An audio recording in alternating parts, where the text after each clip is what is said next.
Hey, this is Chris Roper, Editor-in-Chief of the IGN PlayStation team, and I'm here today to talk to you about Burnout Paradise, Criterion Games' 5th installment in its arcade racing series. So let's take a look.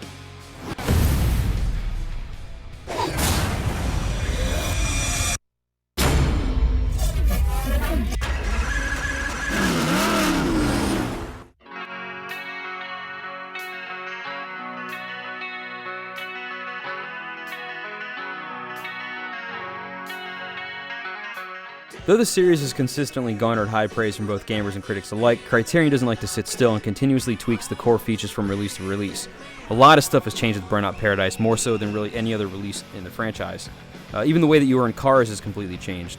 Although you'll go through and you'll earn cars from events, they don't just immediately go into your garage. You have to actually race through the city in order to perform a takedown on them to unlock them. Now that leads to the biggest change in this game, and it's now that Burnout is set in an open city.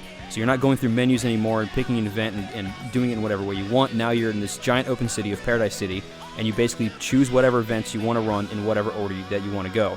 Now if you want to start an event, it's as simple as racing up to some street lights, pressing gas and brake at the same time, and you're off and running. And then if you want to quit an event in the middle, you just stop wherever you are, wait a couple seconds, and you'll restart. Now this open city thing has one major problem in that you can't restart a race from wherever you are. So if you race from one side of the world to the other, and this map is huge, so races can be, can take you 5 minutes to go from one side to the other, and you fail and you want to start that race over again, you have to actually get up and drive all the way back to the starting line to try it again. You can't just press start, take retry race or whatever. The other problem with the open city is that navigating it during a race can be a pain. One of the things that Criterion is trying to do, which actually works really well, is that you start at one spot, you go to the end, and it doesn't really matter how you get there for the most part. So you can take a highway, you can take side roads, you can go through shortcuts, whatever. All that's great, except that it can be hard to know exactly which direction you're supposed to be going in during the middle of a race. So when you start a race, pretty much every time I just press the select button, go to the map screen, and kind of plan out where I'm going to go, and then as I'm going through the race, keep going back to this map. And that kind of, it keeps pausing the race, keeps taking you out of the action. It's the best way to do it, but it kind of sucks that you have to keep coming out to figure out your best route. Now, lots of other things have changed in Burnout Paradise. One of them is that the old crash mode is no longer there, and instead it's been replaced by Showtime.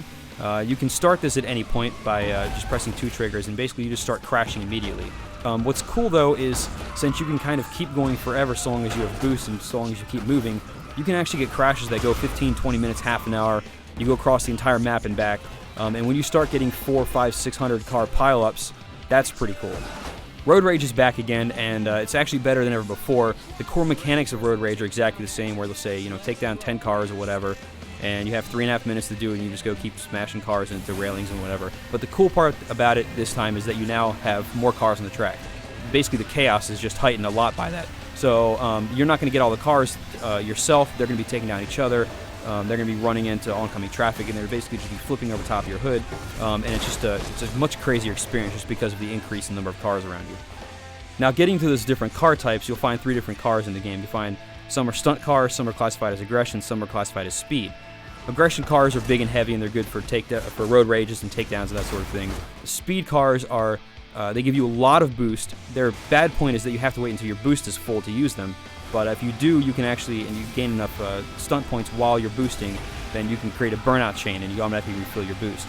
And then the third type of car is a stunt car, which is pretty much how all the cars in past Burnout games have worked. You can use burnout whenever you want, but you can't string boost chain together.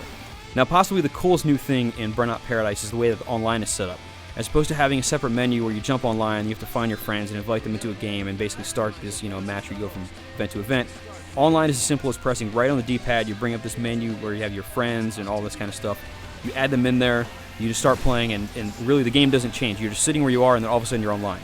But the coolest part of the challenge that you get, and for each combination of how many players there are, which supports up to 8 players, there's 50 individual challenges.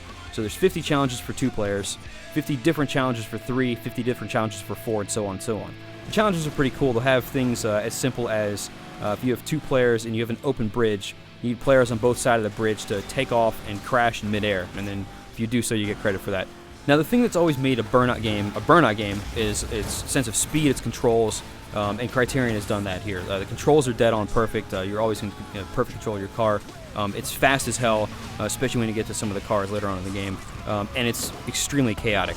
That's really what has made the series what it is, and it's here 110% in this game.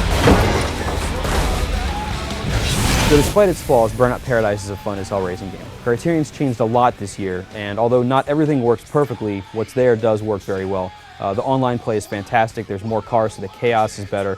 It's still fast as hell, the controls are still dead on, and I just really can't recommend the game enough.